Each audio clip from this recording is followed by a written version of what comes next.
Salut, c'est Michael Gauthier-Hamelin, ton conseiller en sécurité financière. Aujourd'hui, on va parler d'assurance collective. La grosse bête noire de quand même plusieurs entreprises. Parce que les employés en veulent. Il y a des coûts qui sont quand même importants reliés à ça. Puis c'est surtout que c'est imprévisible au niveau des coûts parce que ça va dépendre des réclamations des employés. Aujourd'hui, on va essayer de parler des avantages, des inconvénients pour essayer de démêler ça, puis des alternatives aussi qu'on peut avoir à l'assurance collective. À quoi ça sert? On peut s'en servir pour justement protéger les employés, pour que les employés développent un sentiment d'appartenance à notre entreprise. Puis les protections générales qui sont offertes, on parle souvent d'assurance médicaments, d'assurance vie, d'assurance invalidité. On peut même, avec certains assureurs, mettre de l'assurance maladie grave. Il y a plusieurs choses qu'on peut faire en assurance collective. Il y a même des soins annexes, donc la télémédecine, il y a un paquet de services qu'on peut faire avec ça qui est très alléchant. Si on regarde maintenant les principaux avantages qu'on va avoir, c'est que, tout le monde est accepté. Souvent, il va y avoir une période probatoire, mais après ça, c'est fait. Peu importe ton état de santé.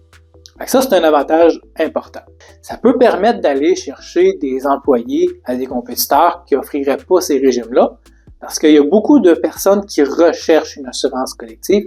C'est une sécurité pour eux. Autre chose aussi, c'est que dépendamment de comment est-ce qu'on organise le régime collectif, on pourrait ne plus avoir besoin de payer aussi cher pour l'assurance chômage. Ça, c'est important de le regarder. Si on regarde au niveau des inconvénients, les primes ne sont pas garanties. On peut avoir des réclamations qui sont très volumineuses. Et après ça, c'est les autres membres de notre collectif qui doivent absorber ces coûts-là.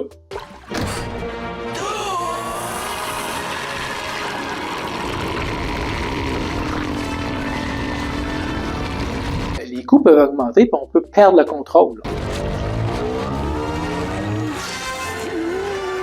Parce que malheureusement, l'assureur n'est pas là pour perdre de l'argent. Comme les primes ne sont pas garanties, à chaque renouvellement, ça peut augmenter. Il y a aussi des fois un faux sentiment de sécurité. Des personnes qui gagnent de très hauts revenus, on parle de, mettons, à partir de 90-100 000, souvent les clauses au niveau de l'assurance invalidité, les pourcentages, sont pas très intéressants, puis la perte de salaire peut vraiment faire mal.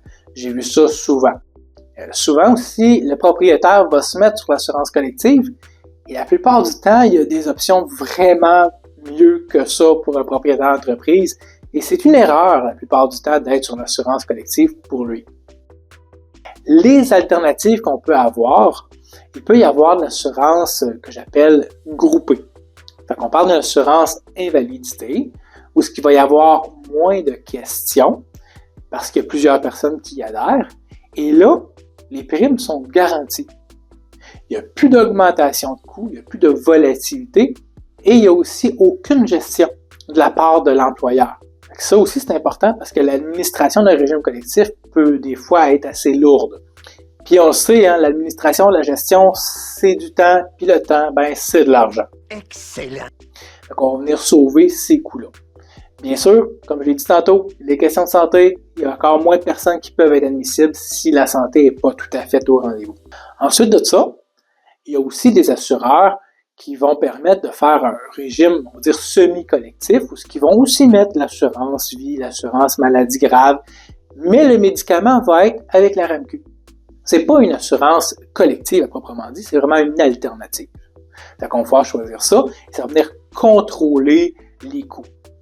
Si on a un groupe qui consomme beaucoup de médicaments, ça peut être encore une fois une façon de venir réduire les coûts puis d'alléger le régime. Parce que si on n'a aucune assurance, on va dire collective ou alternative, ça se peut qu'il y ait des employés qui vont aller voir ailleurs ou qu'on ne soit pas capable d'aller chercher d'autres employés. Bien sûr, il y a un inconvénient. C'est que là, c'est pas tout le monde qui va être accepté parce qu'il y a quand même des questions de santé à poser. Ils sont mineurs, mais il y en a quand même. Avec mon partenaire Groupe Cloutier Avantages Sociaux, on va prendre le temps de regarder en profondeur les besoins de ton entreprise. On va déterminer si c'est mieux de prendre l'assurance collective ou d'aller vers les alternatives.